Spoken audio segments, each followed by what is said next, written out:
Salut les Butterflies, on se retrouve pour notre pronostic du quintet du jeudi 24 novembre 2022, départ à 13h50 sur l'hippodrome de Vincennes. Ce sera le prix R1C1, prix de Cille de Guillaume.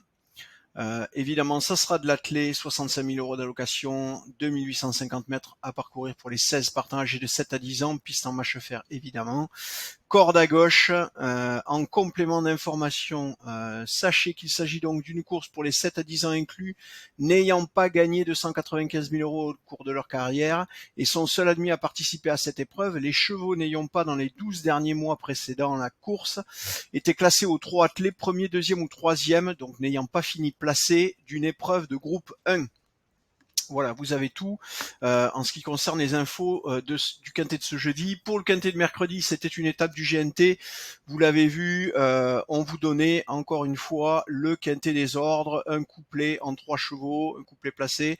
Bref, vous avez pu retrouver vos petits, j'espère, et sortir quelques rapports. Ça cassait quand même pas 3 pattes à un canard, vous l'aurez vu, parce que vous avez été très nombreux à trouver des combinaisons gagnantes. Un grand bravo à vous tous.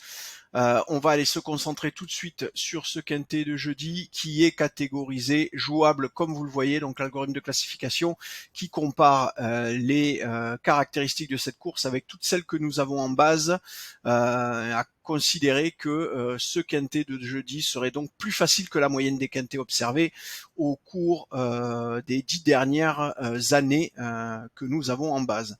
Alors vous le voyez en termes de sélection, voilà ce que ça donne. Nous avons le 15 Cagnoise d'Agon qui sera monté par Eric Raffin, qui vient premier cheval de notre sélection avec 12,22. Ensuite 11,75 pour Erolina le 3.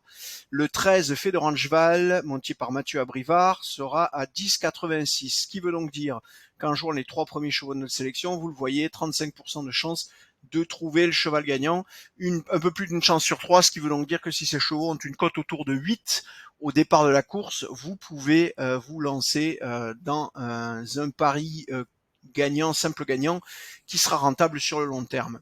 Si on étend notre sélection avec le 7 Falcoberry qui sera monté par Bazir, vous le voyez, on est à 9,15%, 9,15 aussi pour le 14 Espoir Delphini. Il y aura donc un arbitrage sur cette 4e position entre le 7 et le 14.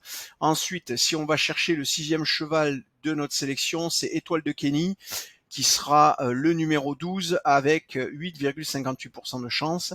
Favori de Lytton, monté par Franck Nivard, le numéro 1 favori de Lytton est à 8,47. Il nous reste Enzo River, le numéro 2 à 7,26. Dernier survol de notre sélection, excusez-moi, je ne sais pas si on en a 8, 2, 3, 4, 5, 6, 7, 8. Oui, on s'arrête donc avec Enzo River, le numéro 2. Je vous rappelle donc notre sélection pour ce quintet, le 15, le 3, le 13, le 7, le 14, le 12, le 1 et le 2. Comme vous le voyez, ça dégringole tranquillement. On part de 12,22%, ce qui est pas énorme, mais c'est parce qu'on a en fait un triplé ici qui est très élevé, qui est tout au-dessus de 10%, et on termine avec 7,26. On a donc 6% d'écart entre le premier et le dernier. C'est pas énorme, et ça veut donc dire que ça risque d'être compliqué. On voit quand même un gros gap, puisque par la suite, ça s'écroule complètement pour ces dernières places. Voilà, vous pourrez aller voir le détail pour ceux qui sont abonnés directement sur le site pour avoir toutes les précisions concernant la fin de ce classement. Voilà, allez, je vous ai tout dit, je vous souhaite de bons jeux, une belle soirée et je vous dis à demain.